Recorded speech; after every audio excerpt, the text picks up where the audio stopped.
Hello, this is Lockstin, and you are about to watch an incredible documentary on the development and history of the Fallout franchise. But first, there is something important I think you should know, and this is that this documentary, and many more like it, are written and produced by my friend Chris, and he posts even more over on his channel, Chronicles. So please be sure to go and check out his channel for more documentary-style videos on Pokemon, Tales, Fire Emblem, and many more to come. And many of these feature myself, as well as other YouTubers doing the narration. So either now or after watching this video, please be sure to check out and subscribe to Chronicles right here. Now then, without further ado, I hope you enjoy this presentation.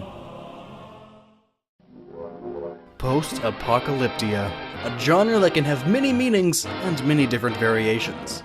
From the crazed and colorful world of the Borderlands series to the derelict sect of humanity in The Last of Us, the video game industry has many different forms of it, but none have proven to be more unique and intriguing than the Fallout series. Taking the drab post-apocalyptic genre and giving it a 1950s attitude, there was nothing quite like it, leading the way forward in strategy role-playing, gameplay, and storytelling. The franchise seems to dominate this genre even to this day, but how did it all start out? Where did the ideas and inspirations for this series sprout? Well, it all started with one man and an unfamiliar wasteland. Shine, little glowworm, glimmer, glimmer, shine, little glowworm, glimmer, glimmer, lead us on.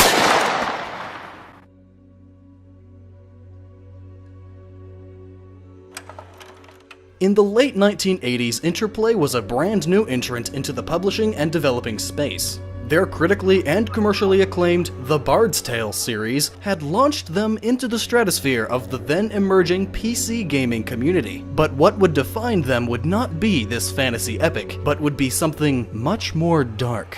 In 1988, the team would release the game Wasteland, a post-apocalyptic RPG that was revolutionary for its time, introducing one of the very first persistent worlds in gaming. Taking place in a derelict 2087, after the collapse of society following a global nuclear war, players were charged with being a member of the Desert Rangers, a remnant of the army in the southwestern United States, and they had to investigate a series of disturbances in nearby areas. While video games of the era took a mostly light and fluffy approach to storytelling, Wasteland went down the darker route. Choices were no longer simply black and white, and were evidently various shades of gray. You could make a choice that haunts you forever, and you'll never be able to change it back.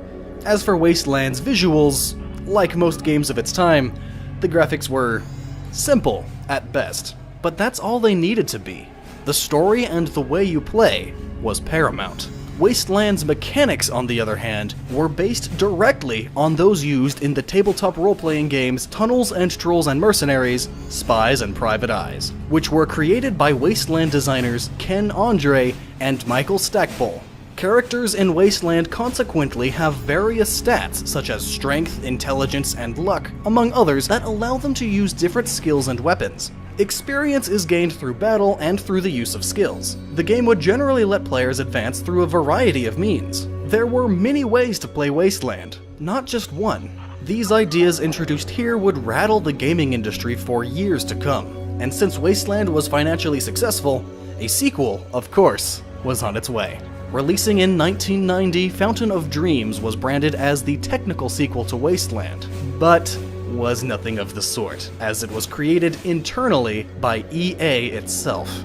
Tim Kaine and the team at Interplay were not involved in any way, shape, or form. Fountain of Dreams was the beginning of a darker trend at EA, pushing away its subsidiary developers and creating mediocre sequels to their properties in-house. A smaller game, taking place in a post-nuclear Florida, Fountain of Dreams included what some of Wasteland had created, but to a very small degree. The press and fans alike instead preferred to reject its existence and hope for a true sequel to the masterpiece. But that would not come for quite some time.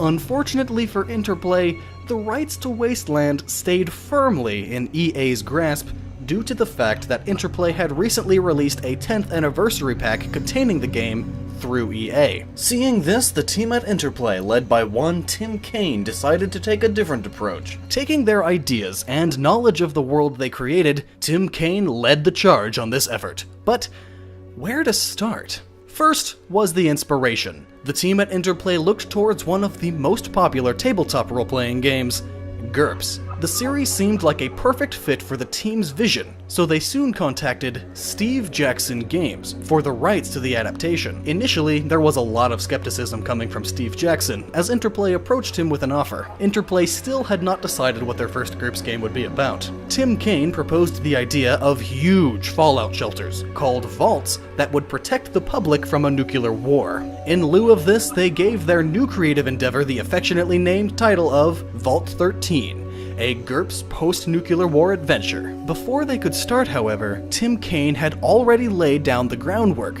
Starting in 1994, he built the entire game's engine from scratch, a feat that seemed nigh impossible. With no money and no resources, Kaine was able to create it in 6 months, astonishing the collectives at Interplay. With the right man on the job, the company let him assemble a team of 30 people to create the game in the next 3 years. Over this time, the game was nearly cancelled outright after Interplay acquired licenses to new tabletop games, and Vault 13 was almost changed into a real-time MMORPG, like the classic Ultima Online. But Kaine was steadfast in his conviction toward the product, and was successful in keeping his vision alive. But where did it start? First, they laid down a few simple rules. Rule number 1, multiple decisions. We will always allow for multiple solutions to any obstacle. Rule number 2, no useless skills. The skills we allow you to take will have meaning in the game. Rule number 3, dark humor is good. Slapstick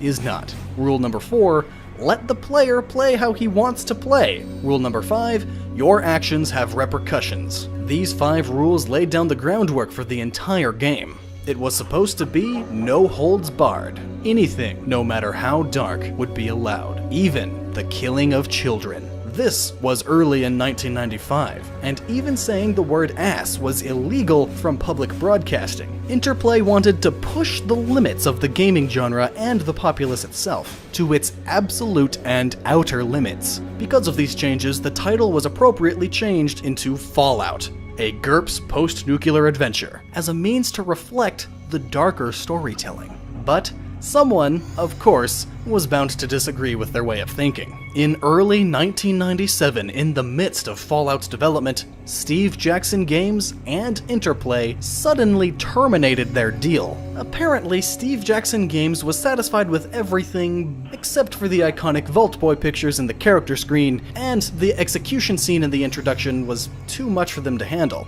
As the split between Fallout and GURPS became imminent, Steve Jackson remarked, "The GURPS implementation they've created is worth saving." Taking this to heart, and at the last minute too, the title was changed to Fallout, a post-nuclear role-playing game, and the GURPS system was replaced with the newly designed Special Character System. But upon release, Fallout was just as revolutionary as its predecessor, Wasteland, taking place 84 years later, in 2161, after nuclear war between China and the United States decimated the human race. Fallout tasks you as a Vault Dweller from Vault 13 to find a new water chip out in the derelict wasteland. Giving you the now iconic Pip-Boy 2000 and some meager equipment, the player is thrust into the remains of Southern California to find their salvation. Along the way, you encounter raiders, mutant monstrosities, and government conspiracies from a time gone by. All the while, the game has an unsettlingly cheery 1950s backdrop, with the cultural values of them seeming to clash with the ones of today. The ideology of the 50s, and things like the nuclear family and the threat of communism,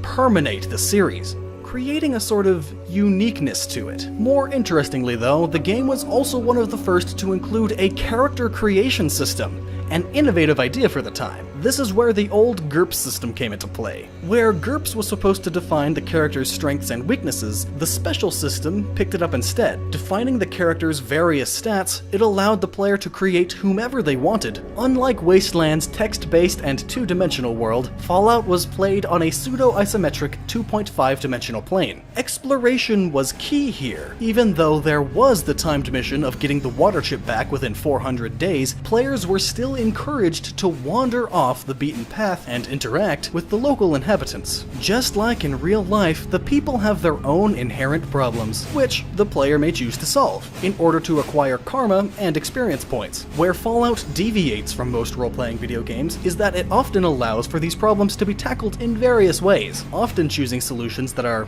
unconventional or even contrary to the original task at hand. These actions may prove to be minor ones, but some may change the game world forever. But, just like in Wasteland, players had to fend off mutants and their fellow man alike. Instead of a text-based combat system, Interplay went with a strategy role-playing game approach. As it is turn-based, combat uses an action point system, wherein, each turn, multiple actions may be performed, until all points in the pool have been expended. Different actions consume different numbers of points, so players would have to choose their targets wisely. While this would have made for an ordinary tactical RPG, what really spiced it up were the perks. Perks were special elements of the level-up system. Every 3 levels, a perk is granted of the player's choosing. They can grant special effects such as letting the player have more actions per turn, or make them more smooth of a talker. The various stats came into play too, with your decision affecting whether you can run around beating people with a baseball bat or shooting them in the head with a pistol. With a unique setting all of its own and gameplay and exploration that separated itself from the crowd, Fallout was a sure win for Interplay. Releasing in 1997 to critical and commercial acclaim, Interplay's latest title became a smash hit. The hard work and dedication of the team and incredibly dedicated Tim Kaine had poured their hearts and souls into this project, and had now come out on top. Fallout had redefined what it meant to be in the post-apocalypse, with its zany characters and even wilder premise. And that is what fans had grown to love about the Fallout franchise. And of course, they wanted more. But could they hit gold once again? Or were there some hard times on the horizon?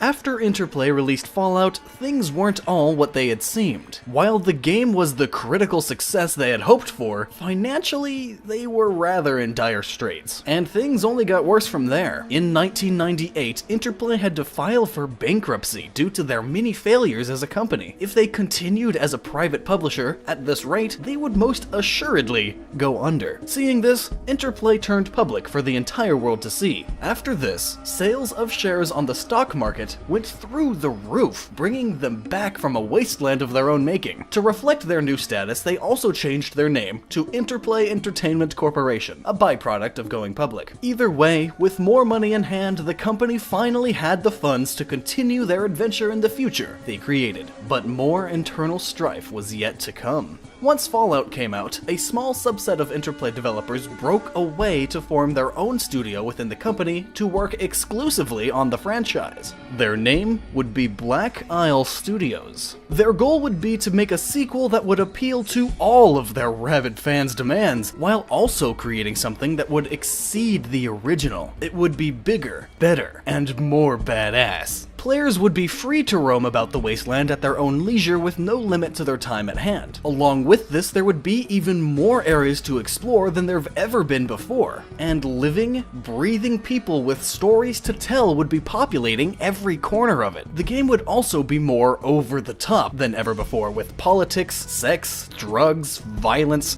basically all the stuff you'd expect to happen in a post-apocalyptic world. And it would all take place in a landscape saturated with pop culture references. On top of all this, instead of having the leisure 3 to 4 year development cycle that the first game had, Black Isle only had a year and a half to make it. These, among other things, tore apart the original developmental team to a nigh unrecognizable state. Tim Kaine, the creator and grand designer of the original Fallout, left the company behind for good due to creative differences, jumping ship to found Trokia Games. Tim Kaine, the creator of this new cult classic, would never have a hand in creating another Fallout game ever again.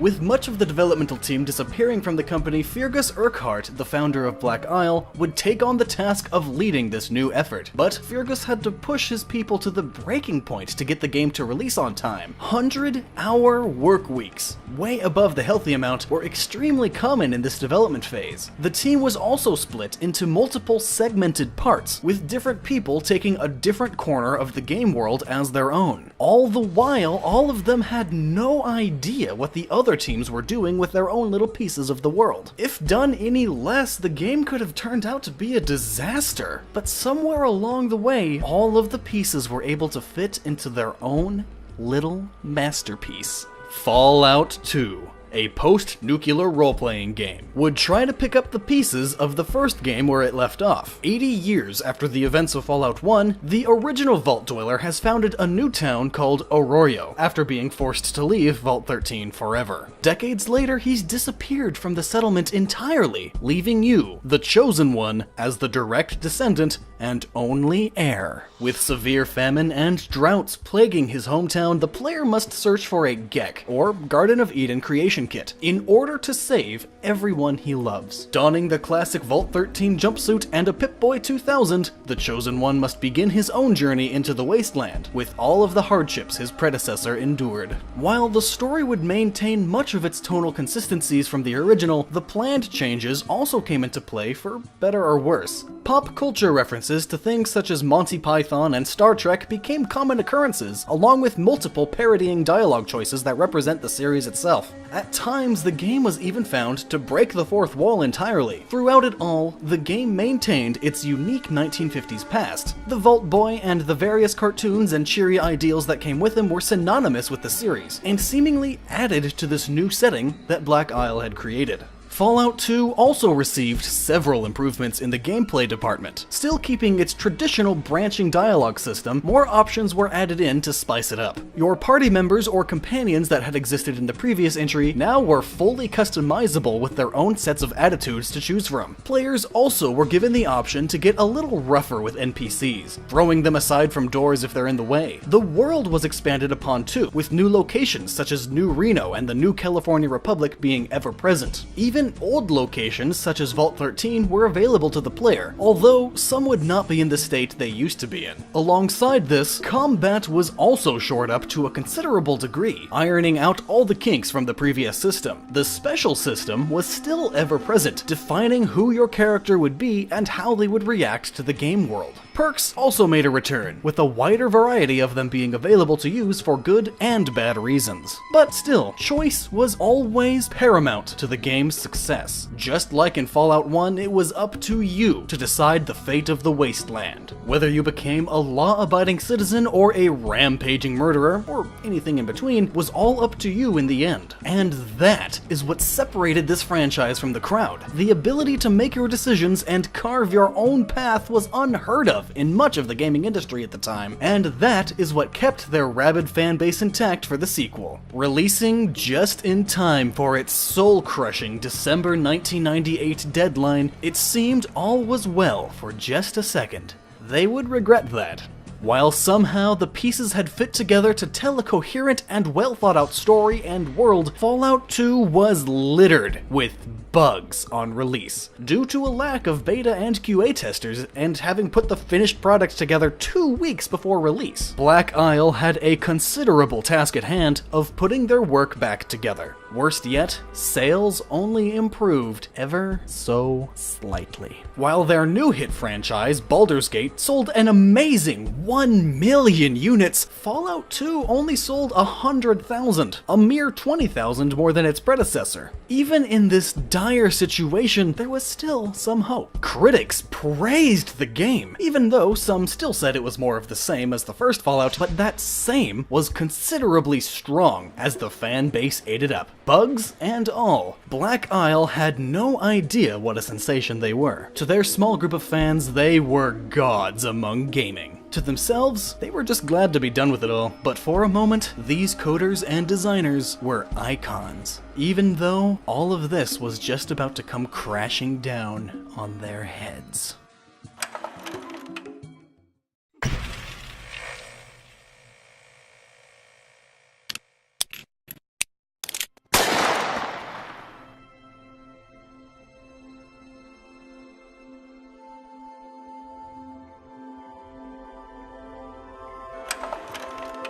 After Fallout 2's abysmal returns, things at Interplay would have to again be shaken up, for better or worse. The first to go would be the founder of Interplay itself, Brian Fargo. After enduring loss after loss due to his leadership, Interplay was forced to broker a deal with Paris-based game company Titus Software. Agreeing to invest millions of dollars in the company, Titus had saved Interplay from what would seem to be their deathbed.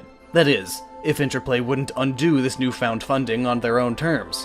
While this debacle was going on, Interplay decided to shelve Fallout's famed developer, Black Isle Studios, in favor of a newer studio called Micro Forte. Having little experience in the gaming industry at the time, Interplay still threw one of their most famous properties onto this fledgling studio. But the game they would craft would be nothing like the predecessors before it. In fact, it would embrace the part of the series that sometimes fell to the wayside. Fallout Tactics: Brotherhood of Steel. Releasing in March of 2001, was nothing like the Fallouts before in any shape or form. Gone was the series' iconic humor and self-referential attitude, and in its place was a stereotypical strategy RPG. Still using the mechanics of the original gameplay systems put in place, it seemed like all would be the same. But Micro Forte wouldn't make that the case. Instead of California, it would take place in the Midwest, and instead of following a classic Vault Dweller, you would control a new Brotherhood of Steel initiate and the squad he was in. The world map and towns that replaced it were gone, leaving the colorful inhabitants of the past behind for good, and in their place were Brotherhood of Steel bunkers that only offered up some trading and gambling for players to enjoy. There would be less of a focus on the storytelling that had made the series memorable, and more of a focus on the combat. Players would receive missions from the bunkers and would shove out to a selected area with their team. Once players have chosen their teammates, they are ushered into a cornered-off section of the world and told to kill and loot everything in it. And here is where one of the most radical changes comes into play. While previous games had used a real-time strategy system, Tactics took a different approach, comprising of 3 modes: continuous turn-based, individual turn-based, and squad turn-based combat. Each would allow the player to customize the game to their playstyle. It was an all-new way to play Fallout, and it would divide much of the fandom. Some would even say that it doesn't even belong in the Fallout mythos. And while critics praised it just like the game before, it again flopped financially, despite secretly praying for its success. Many sequels to Fallout Tactics were actually in the works both before and after this game's release. The most obvious, of course, was Fallout Tactics 2. This sequel would take players to a Florida that had been overridden by a mutated Gek, that being the Garden of Eden creation kit, and rid the state of the infestation. In some ways, it could have been a throwback to Fountain of Dreams, and the property EA had taken from them, but poor sales of Tactics meant that this sequel would never see the light of day past the conceptual phase. In tandem with this, another project was in the works that would be developed for consoles instead of the series' beloved PC. Fallout Extreme would have been a very different game in its own right. Following the cause, the player would travel through the northwestern United States and even into China to do battle with the Brotherhood of Steel. It would be developed for the Xbox and PlayStation 2 by Interplay's 14 Degrees East division, and would be another attempt to rekindle the magic of the Fallout series. But Fallout Extreme would, unfortunately, never see past its own developmental phase. Before all this, one final, notable cancelled project was the Fallout game exclusive to the original PlayStation. It would be a top-down shooter developed by Interplay itself, but as with the rest who came after it, this effort was turned down once again. In the background of all this, Interplay had even tried to bring a Fallout film to the market with their new Interplay Films division. But alas, even after having the full screenplay treatment, the division's budget was entirely taken away, leaving yet another concept dead in the water.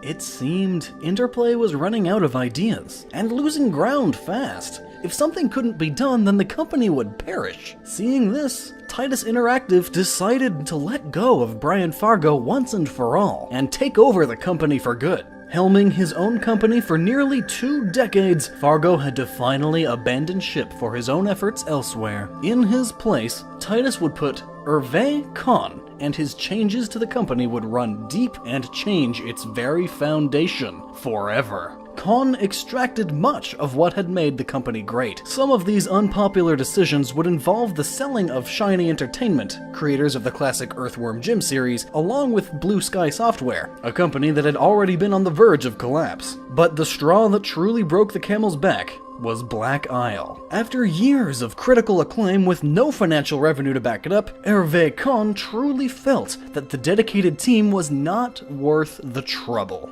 On December 8th, 2003, Interplay would lay off the entire Black Isle Studios staff, leaving the studio a shell of its former self and leaving the Fallout franchise decimated creatively. But unbeknownst to the world at large, the team was on the verge of a huge success, a sequel that was nearly completed to fruition.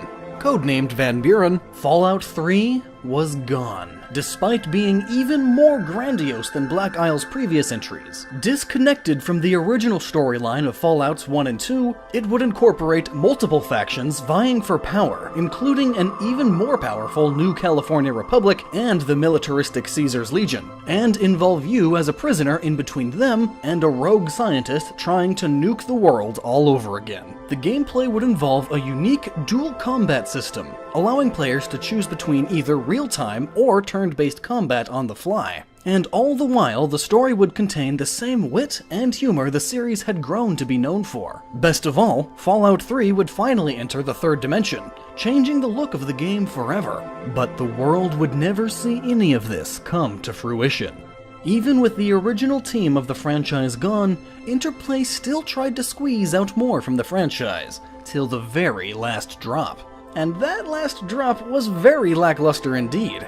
Fallout Brotherhood of Steel, a vast departure from the other Brotherhood of Steel title, looked and played like no game before it, a top-down beat-em-up for consoles. This entry was different in ways that no fan of the series could appreciate. Lazy writing, terrible graphics even for the time, and even worse gameplay mechanics. It was more or less a game with the Fallout logo slapped onto it forcefully with no regard for quality. Just like the sequel that was made without the original team's go-ahead, Fallout Brotherhood of Steel was just another Fountain of Dreams. In an ironic twist of fate, Interplay had become their own worst enemy, turning the Fallout franchise into what had become of Wasteland. Jokingly, Interplay actually thought this entry would do well and had a sequel lined up for it. This, of course, never materialized.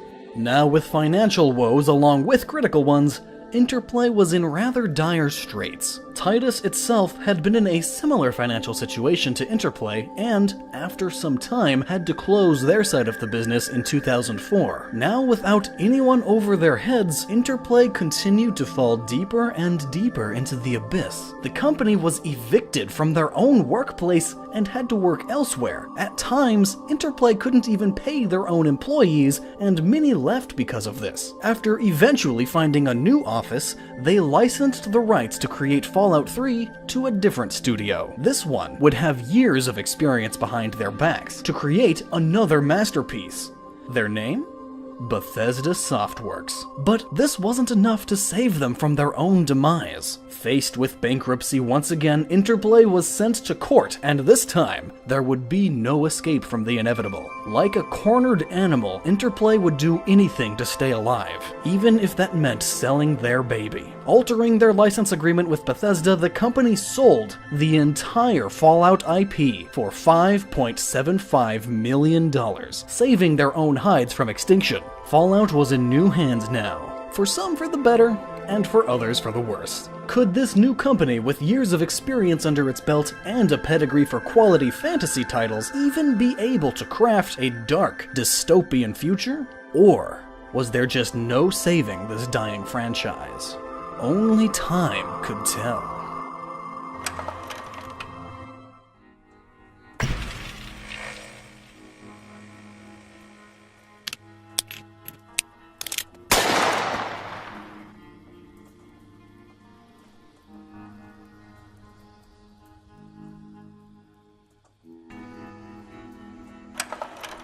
Bethesda's involvement in the Fallout franchise began in late 2004. After years of working on their much-beloved Elder Scrolls series, the company was looking for a much-needed change of pace. This opportunity would come out of the blue from the dying Interplay Studios. Without its own creative minds at its own disposal and every attempt of their own ending in failure, Interplay needed a team with a penchant for quality. Bethesda just happened to fit the bill. Starting production in July 2004, Bethesda put a team of just 10 people on the job. As Bethesda had always been in the Elder Scrolls business, their next project, Oblivion, was a top priority, so they could only afford to put so many people into the Fallout project. Led by Bethesda figurehead Todd Howard, the team would try to create a worthy successor to the originals, but with their own flair. Their Fallout 3 would bring back the series' traditional, non-linear gameplay, story, and black comedy. One thing they didn't bring back were the self-referential gags brought about by Fallout 2. While fun and quite hilarious at times, they would often just break the immersion of the depraved world players inhabited, and Bethesda didn't want that in their version of this world. Fallout 3 would also be developed on the Gamebryo engine, the same one used for Oblivion and future Bethesda titles. But the wasteland they created with it would be nothing like its predecessors.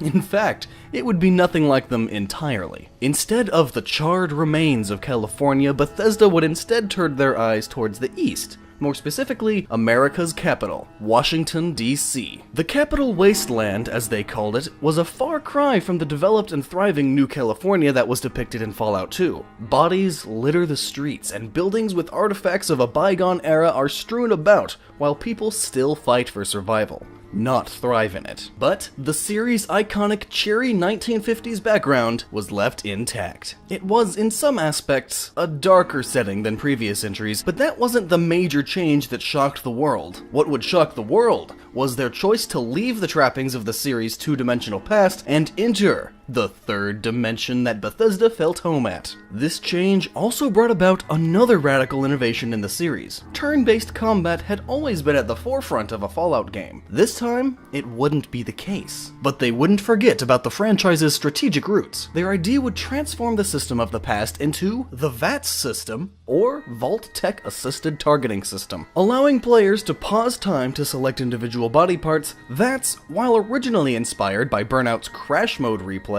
helped bring Fallout into a new medium while keeping to tradition with its bullet time nature. The perspective might have been different, but the team still tried its best to hone in on what made the series great. The special system was still as deep and inventive as when it was first created. Perks were better than ever before. Crazy side quests returned with vampires, undetonated nuclear bombs, and a city populated only by children being one of many. Karma was more important than ever before, with decisions that could affect the wasteland permanently or in slight ways. And character creation was more deep and expansive than ever before. The team behind it was just as dedicated and passionate about the series as their predecessors. Istvan Pelly brought Chris Taylor's cherished original designs into their own world, then made the landscape dense with interesting clutter. Lead designer Emil Paliarulo took to writing duties, returning to classic elements like the vaults, the Gek, the Brotherhood, the Enclave, the Pip-Boy, Vault-Boy companions, and the much-missed dog meat. As a final touch, Bethesda did what Interplay couldn't, licensing the Ink Spot's I Don't Want to Set the World on Fire as their theme song, a track that was intended for the very first Fallout game. These people would not allow Fallout to die. They would try their best to help it prosper, and success would come to them in due time. Just a year after beginning full production on the project, Interplay had been cornered. As Bethesda had been contracted to make the next Fallout game, a lot was riding on the outcome of Interplay's financial situation. But there was more at stake than they thought. To pay off their creditors, Interplay was forced to sell the Fallout IP to Bethesda. All rights to the franchise would be theirs from now on, for better or worse. Interestingly, this happened to coincide with the public unveiling of Bethesda's Fallout 3. After the first trailer was released in June of 2007, 3 years into development, the public was hooked. Hype was being built up for the Fallout franchise for the first time, something it had never seen before. Fallout was back with nearly everything intact. Even Ron Perlman, the iconic iconic voice of the series, returned to provide his fantastic narration. Releasing on October 28, 2008, Fallout 3 would once again star another Vault Dweller. Unlike previous dwellers and descendants of said dwellers, this time we would see the player grow from birth to his late teenage years. After your father escapes from the vault, you must follow him out into the wasteland, a world much different from your own. Deadly rad scorpions and super mutants around every corner, along with your fellow man, presented a world just as deadly as the ones before it, and characters that were as unique and colorful as the originals populated it all. Whether you were a saint or a devil, it was your world, a world that you could save or blow up into smithereens. The choice, as always, was yours. It was a story that was just as grandiose as its predecessors, and while it faltered at times, it was always still Fallout. Every single inch on the screen oozed with the series' iconic style and creative flair. All of these and more provided to be a major boon for the series, skyrocketing past the franchise's financial woes while keeping its critical expectations. Fallout 3 sold a whopping 4.7 million units across Xbox 360, PlayStation 3, and the series standard PC. Winning multiple Game of the Year awards, it was official. Fallout was a phenomenon, one that Interplay could never hope to achieve. People who would have never heard of Fallout before were quickly becoming fans of the series, discovering a hidden gem that had been lost to the ages. But there was one final problem to be solved before they could continue with the franchise, and that was Interplay. In their deal, there was one caveat. Interplay would still be allowed to make a Fallout MMORPG, and have the rights to sell Fallout 1, 2, and Tactics. While the latter was okay in the eyes of Bethesda, the former was not. According to them, Interplay had the right to make an MMO with the name Fallout, nothing less and nothing more, and was supposed to have it done and ready to go by 2008. The storied lore of the franchise was not at their disposal, and they didn't know this. After 2 years in development, Bethesda launched a legal battle against Interplay for the rights to the project. Years of arguing ensued while production had completely stalled on the project. It was even in a near beta stage when the battle ensued, with the previous Fallout developer Jason Anderson at the helm. Interplay was once again in trouble over their creation, and it would not end well for them. 3 years of uphill battles later, Interplay had lost the rights to their next project. While they would be able to continue selling their previous creations for years to come, they would never be able to create another Fallout in any shape or form. Interplay would eventually try to revive this project as V13 through crowdfunding, but a lack of rewards, no access to a proposed forum for contributors to the campaign, no indication of funding goals, and the end product being a prototype, not an actual product, made their final Fallout-like effort a complete and utter failure. Fallout finally seemed to be in the right hands. A company that was still able to keep the spirit and comedic attitude of the series intact while improving and changing it in various ways. We were home once again. Because of Bethesda, Fallout was finally a series that was as iconic and successful as it deserved to be. With Bethesda's help, even the originals were able to have a new spotlight shined on them, and introduce a new generation to the adventures of the Vault Dweller and the Chosen One. They had reached the top. So from here, what direction would they take? Why not bring the original creators back from the brink to create the masterpiece that they had intended to make? But would they let them run free, or would their new overlords destroy it all?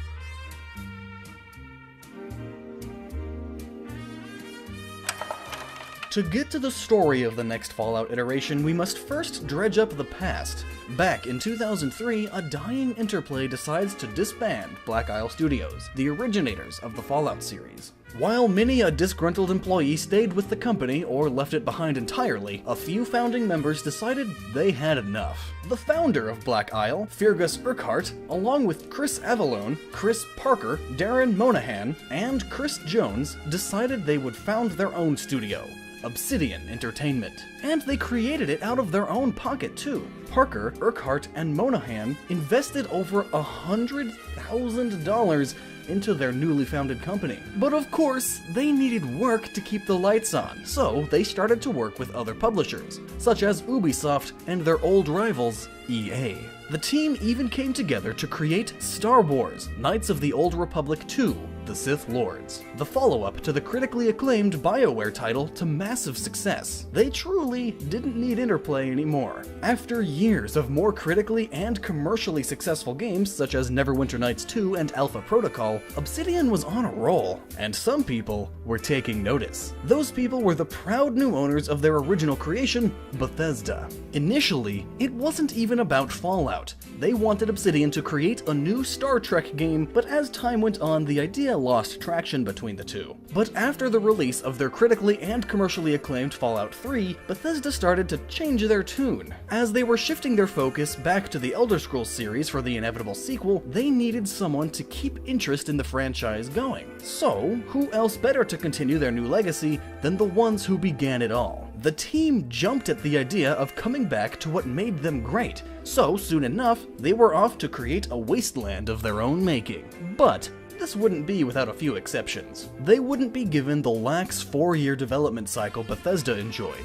No, they would only have a year and a half to create it. While Obsidian's previous Fallout 2 had been fraught with many difficulties, bugs, and glitches, the extra year given to them seemed like just enough. But their wasteland was nothing like Bethesda's attempt. In fact, it was more akin to the original 2. It even took place out west. Close, but not too far from where their stories used to be. More importantly, while some new elements were added in, they felt it was high time to use what they had learned from their time with the prototype Van Buren. Some elements were taken in, such as the NCR, Caesar's Legion, and the Hoover Dam, but the crazed mad scientist and some other ideas were scrapped in favor of a new tale that would stand on its own. Their new world would be the Mojave Wasteland, a place that was, in some respects, as decrepit as the Capital Wasteland, and others more advanced. The advanced came with the Strip, a newly reborn Las Vegas with the ever-elusive Mr. House in charge of it all.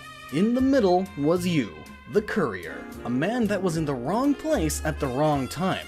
After being shot in the head and left for dead with your mysterious package stolen, it was your job to find the men who killed you and deliver the package you were originally meant to. As usual, you become embroiled in the latest political conflict with the NCR, a nation getting too big for its britches, and the Caesar's Legion, a nation of slavers at the helm. All of this centered around a reformed karma system. Not only did you have to worry about whether a choice was good or evil, but you also had your reputation to contend with. Idolized by the kings in Freeside, they'll throw you some food every now and again. Vilified by the powder gangers, they'll shoot you on sight. Your actions had more consequences than ever before, with hundreds of possible outcomes to happen. Side quests were just as wacky as they were way back in Fallout 2. Running a prostitution ring, assassinating the president, and investigating a secret society run by cannibals are just some of the many side quests the player could go on. There wasn't just one way to complete the quest, there were an innumerable number of ways. The reputation gained and lost throughout each of these, and many more, helped to create one of the most open-ended Fallout games around. Companions were significantly overhauled from the days of Fallout 3. The companion wheel allowed you to easily control your party members' behavior just like you could back in Fallout 2. And each was a living, breathing character with allegiances of their own. The cyber dog Rex needs help finding a new brain.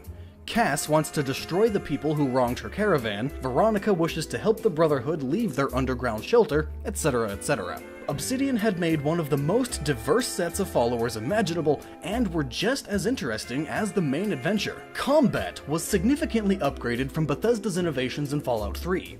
Guns were actually given true iron sights to aim with, a first for the series, and something that more closely aligned with the series' new first-person roots. On top of this, the weapons could be further modified with scopes, silencers, and a plethora of other options, an innovation from the series' modding community at the time. But above all of these, Obsidian's greatest innovation was hardcore mode. an option that the game explicitly warns you about before even starting the game. Hardcore mode is an optional setting that makes the game more realistic. Unlike the difficulty settings, this added on new gameplay elements such as dehydration and non-instantaneous healing for the player to worry about. To some, it was how Fallout was meant to be played. A truly terrifying wasteland where you could die at any second. The special system also made a return in the same form it was previously in. How you distributed the stats between each of the respective categories created your own personal character. Every single one of them had true purpose, making the choice of which perks to get all the more difficult. Though, this gave you deeper customization for your character. Unlike Fallout 3, you would earn a new one every 2 levels instead of 1, a tactic used by Obsidian to curb the tide of overpowered couriers. But as usual, there was trouble on the home front. The enhanced production time spent on the project took its toll on the company and its creative efforts. More story elements were meant to be added in that would have made this new Fallout even more robust, but as time went on, things had to be cut. One of the most important elements of the game, New Vegas itself, had to be cut down into 3 distinct areas to save on processing power for the consoles, while their original efforts had been on the open-ended PC. This time, they were tied down to the more lucrative console releases. The original New Vegas that they had envisioned in their opening cutscene was sadly chopped to pieces before their very eyes. But they didn't have time to worry about that. They had to release it as quickly as they could to satiate Bethesda's need for a sequel. Fallout 3 was quickly, perhaps too quickly, followed up by Obsidian's effort Fallout New Vegas in late 2010. It seemed like everything was looking up for the team, selling a tad bit under Bethesda's effort at 4 million units. The game was a success financially, but then the complaints started to come in, and they were a blast from the past that Obsidian had hoped to avoid. Bugs and glitches galore were present upon release. Some people weren't even able to play the new game they paid $60 for, and others had constant crashes throughout. For the first time, the extreme bugginess actually hampered the series' critical reception. Coming off from the critically acclaimed Fallout 3, Fallout New Vegas received less praise. While it was a more improved game in every right, some critics just couldn't see past the bugs, and this was a blow to Obsidian financially as well. If Fallout New Vegas received an 85+ average rating on Metacritic, the team would earn the royalties they so rightfully earned from the sales. In the end, however, the game only scored an 84. As time went on, the team viewed New Vegas as a learning experience, and after some patches and help from the modding community, the game was eventually in a stable state, for the most part. Fallout New Vegas was the perfect infusion of the old and the new. The unique systems that Bethesda had created for Fallout 3, combined with the wit and humor from the previous games brought about by Obsidian, had created one of the greatest games of all time. You just had to see through all the bugs. But with Obsidian's effort deemed a failure, it was time to call in the cavalry for one more go. But the wasteland they'd make would be radically different from anything else the series has ever created. A decision that could spell disaster.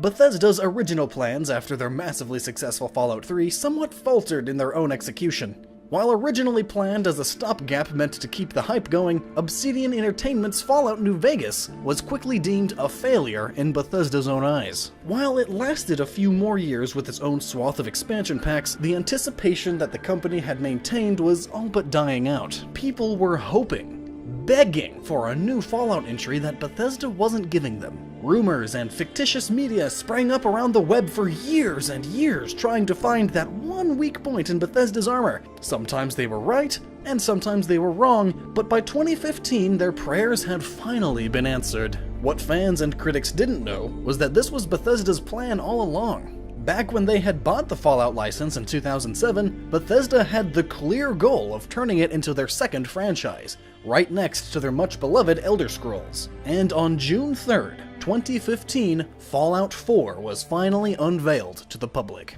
While it was a tease to what was to come, it let fans know one thing: Fallout was back. At the following E3, we learned more about the upcoming title along with a project that no one saw coming, and that was Fallout Shelter. Back in 2007, while they were making Fallout 3, the iPhone was just released and the team at Bethesda became hooked on the phone's plethora of titles. After a time, they felt like they should make their own Fallout title for the device, but what could they make? The open-world exploration of the Fallout series couldn't fit inside a tiny handheld, but one idea could: the series' iconic vaults. And so, Fallout Shelter was born.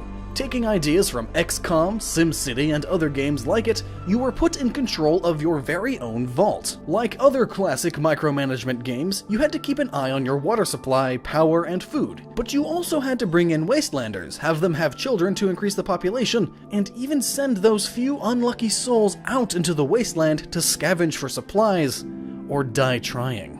Sometimes, raiders, mole rats, and even deathclaws could attack and destroy your precious vault, looting and killing everything in it. While the game, like many of its kind, had microtransactions, Bethesda tried its very best to keep them at bay and only be used as a minor addition to the game overall, instead of being its sole reason for existence. But before we continue on to Fallout's latest effort, maybe we should check up on an old wasteland. Wasteland, the lost property that had necessitated Fallout's existence. It was sitting in the backlogs of EA. The teams who had created it already moved on to bigger and better things, and with Brian Fargo's Interplay crumbling into pieces, he left to found In Exile Entertainment. This was actually a stroke of luck, as back in 2003, EA did an about-face, claiming Fountain of Dreams was not the true sequel to the iconic Wasteland, making it all the more easy to transfer the IP rights to Brian's new company. And his company was coming on hard times too. After failing to revive their classic Bard's Tale series in 2004, and a string of forgettable titles later, it seemed like Wasteland would go down with its creator. But something in 2012 changed that. After seeing Double Fine's massive success on the crowdfunding platform Kickstarter, it seemed like that would be their last shot. Starting their own campaign in March of 2012, it became a monumental success, passing its $900,000 goal in less than 2 days, and skyrocketing past that for them to afford Obsidian's Chris Avellone, who'd worked on Fallout 2 and New Vegas. It was clear what people wanted. Ending in April with nearly $3 million in funding, Wasteland 2 made it clear that there was a hunger for 1990s-style RPGs in an industry where big-budgeted BioWare and Bethesda-style RPGs had largely replaced those. While it suffered some delays, Wasteland 2 was eventually released in September 2014 to critical acclaim, a combination of Wasteland and the first 2 Fallout games with its isometric perspective and post-apocalyptic visual design. Wasteland 2 was a return to form and an ode to the original Fallout games that might as well have been a side story. It was a happy time to be a fan of the story that started it all and the way it was played today. Bethesda knew and understood and set out to create something to appeal to this very notion, and that would be Fallout 4. Beginning development just after The Elder Scrolls Skyrim, this new entry would be a different beast entirely. Interestingly enough, this time instead of starting out as a classic vault dweller, courier, or tribal savage, players would assume the role of someone from before the Great War that plunged the world into nuclear Armageddon. This Boston native would have a nuclear family of their own, with a spouse, baby boy, and robot butler to boot. It was a quiet suburban life, until the day Vault Tech came a-knockin'. After being selected to be in one of the new vaults, the emergency sirens flare. Your family runs to the vault and makes it in, miraculously, just as the bombs drop, only to be cryogenically frozen for 200 years. Waking up as the sole survivor of the vault with your partner dead and your baby missing, it's time to open your eyes to the new world of the Commonwealth and find your son, wherever he may be. But the Commonwealth would be a lot different from, say, the Capital Wasteland. There were 4 different factions vying for control this time. The Minutemen want to protect the common person. The Railroad wants to save synths, synthetic humanoids created by the Institute that hides beneath the Earth. That Institute being another faction altogether, and then there's the classic Brotherhood of Steel. While the search for your son gets lost from time to time, playing around with each faction's ideology was essential to the story. It seemed like an interesting take on a classic tale, but there were several changes that hindered it for better or worse. For one, karma. The series' ever-present determination of whether you're a decent human being or an evil one was removed entirely. You could play the part of the dastardly villain or the chivalrous knight and everything in between, but either way, the world really didn't care. Dialogue was cut down too. In the past, you would be able to know exactly what you were going to say and when, but now, those were replaced with easy-to-understand words such as the ever-famous sarcasm. However, the biggest change that altered the very foundation of the series was that of the voiced protagonist. While Fallout had been known for its wide variety of famous voices, the character you play as has never been voiced. Brian Delaney and Courtney Taylor tried their various bests to brave this new frontier for Bethesda games as a whole, and while some say they exceeded immensely, others feel that some of the magic had been lost. But more features were added in that could be said to make up for the losses. Fallout 4's companions, made for some of the most diverse and compelling ones yet. The trepid reporter Piper, the film noir detective Nick Valentine, the kid that grew up McCready, and the companion that could now be considered Fallout's other mascot, Dogmeat. These, along with many more, helped to make your adventure all the more interesting. While karma was gone for good, it was replaced with a system that made your companions seem all the more realistic. Each had their own individual likes and dislikes to your actions in the game world and would judge you accordingly. If you worked at it and gained enough affinity with them, you might have become more romantically involved. It was a more individualized karma system, and if you wanted to keep a companion, you had to act accordingly. They were their own people, and just happened to be along for the wild ride you were taking them on. Out of all of the improvements Bethesda had made, gunplay was certainly the biggest. It had a sort of newfound fluidity to it, whereas Fallout 3's weaponry was a little bit stiff when it came to shooting. Fallout 4 was in another league. Gameplay, and especially combat, was much smoother, with guns and melee weapons having a real impact on the battlefield. VATS also experienced a significant change. While the system used to pause time completely, now the world was just seen in slow motion. The idea had crossed Bethesda's mind before, although they weren't able to implement it until the gunplay could stand beside it. You still had time to pick your shots, but now it had a sense of urgency to it. On top of the weaponry, it was all fully customizable. Out of the 50 base weapons, you could create an innumerable amount of customizations and make yourself the gun that you truly want to use. Weapon crafting had never seen as many options as it did that day, but that wasn't the only thing you could create. A whole settlement building system was built into the game, letting the player create the towns and villages that Bethesda had been making before them. Anyone could craft anything within reason in the Fallout universe, from a small farming community to an impenetrable fortress. You even had to take care of the individual villagers, assigning them jobs and tasks to keep them busy. It was something Fallout had never seen before, but seemed to fit in well with the rest of the gameplay. But there was one major problem: that ever-so-classic special system. While in the past you had your 7 specials along with a whole swath of skills and perks, this time Bethesda decided to mold them into one complete system. You still, of course, had to choose your individual specials, but after that point, everything changed. Each and every level, the player earned 1 point that they could put into a perk or a special category. You could boost your charisma or level up your commando perk. And that's the thing. Skills were basically non-existent, and now had fused with perks to create their own unique hybrid. They were no longer as special as they used to be. On top of this, you could level up as far as you wanted to. There was no stopping you from becoming so overpowered that you were nigh unstoppable, where even the highest difficulty level holds no challenge. It was again a toss-up between streamlining and dumbing down the Fallout series. And fans were not pleased. This new Fallout still felt like the others. It had its own share of colorful characters and quests while creating a more interesting looking world than the series had ever seen, but there was something missing from it for some people. The magic of the franchise had been twisted and contorted by these new additions. Bethesda was looking to appeal to a more mainstream audience. A talking protagonist made things easier to understand, but left a hole that the player had always filled. The dialogue had been radically changed, but still had that Fallout edge to it, and the new leveling system had made it possible for someone to truly become the king of the wastes, something that was never the franchise's intention. But make no mistake, it was still Fallout, it was only because of Bethesda that it had changed so much to their liking. And people still loved it too. After selling over 12 million units, Fallout 4 is one of the best-selling Bethesda games of all time. With 2 unique and fully sized areas to explore, a plethora of contraptions and gizmos for crafting, and a thriving modding community to support it, the journey through the Commonwealth is far from over. Only time will tell if it surpasses the Elder Scrolls, but while it succeeded financially, ironically, it barely made it critically. The series' critical reputation was lost to this entry. A sign of things to come, or merely a bump in the road? Who's to say where the franchise will head towards now?